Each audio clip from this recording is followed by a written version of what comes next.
Want to get out of town. We're forecasting some nice warm weather. But some cloud coverage, some sea fog. You know, it never just comes with like warmth and sunshine. So here's a look outside right now, 46 degrees. We are noticing no fog at this point inland, so that's the good news. But the temperature and the dew point are very close, where some patchy fog could easily develop at any moment. So just keep that in mind as you're headed out the door. Wind is down the south-southeast at 8 miles per hour, and relative humidity, it's up to 96%. We're going to still see humid conditions. In fact, I overlaid our dew points on top of our temperatures just to show you this is when we're going to be close to our temperature, but as long as we stay a degree different, we won't see any fog develop. But as soon as those numbers match up, that's when we see the fog develop. So it's going to be a close call through about 10 a.m. Then by 11 o'clock, we start to see our temperatures really warm up as the sun comes up and we see those southeast winds kicking up. We'll get up to 75 degrees today for your high temperature.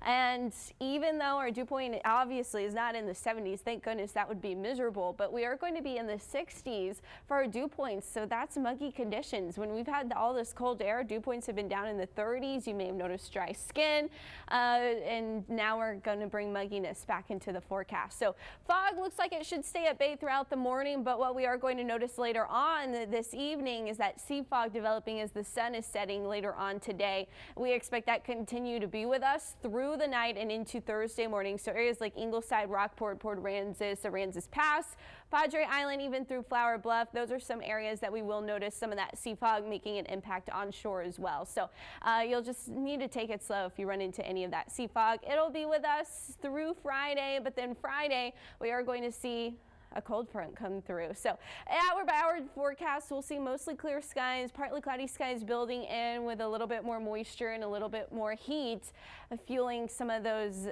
just fair weather cumulus clouds likely. But we'll see 74 degrees there around 4 p.m. Wind really picking up out of the south-southeast. Yeah, we'll see sustained wind 10 to 20 miles per hour this afternoon. In fact, really 15 to 20 miles per hour pretty much from lunchtime all the way into the evening, and it'll stay fairly breezy overnight. So high temperatures across the area. We're running in the 70s, 77 Alice, 75 Corpus Christi, 67 Port Aransas.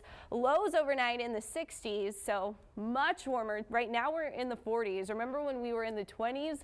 That was just 3 nights ago. So now we're going to be in the 60s overnight. This is above our high temperature on Christmas Day, by the way. So warm front is the reason why we're seeing our temperatures bump up. That's bringing back that southeast wind, onshore flow, and of course moisture. There is a chance for a few spotty showers Thursday morning. So this is 9 a.m. on Thursday, and that's going to be ahead of this front. So we do have a cold front that's going to move through, but it's a really weak front, just a little drop in temperatures. Isolated showers are going to be ahead of the front Thursday, and then we'll see those south-southeast winds gusts 25 to 30 miles per hour ahead of the front today and into Friday, Thursday. But then it'll be drier and calmer behind the front by Friday. So as you can see, most of the rain is going to stay across East Texas. A few showers may linger behind the front, but mostly we're looking at drier air moving in for your New Year's Eve forecast. So looks like skies should be clear. We will have a light wind out of the south-southeast and temperatures in the 60s there on New Year's Eve. In your 7-day forecast, highs are staying in the 70s. Lows do fluctuate a bit. We'll be back in the 50s with that slightly drier air over the weekend. John Thomas.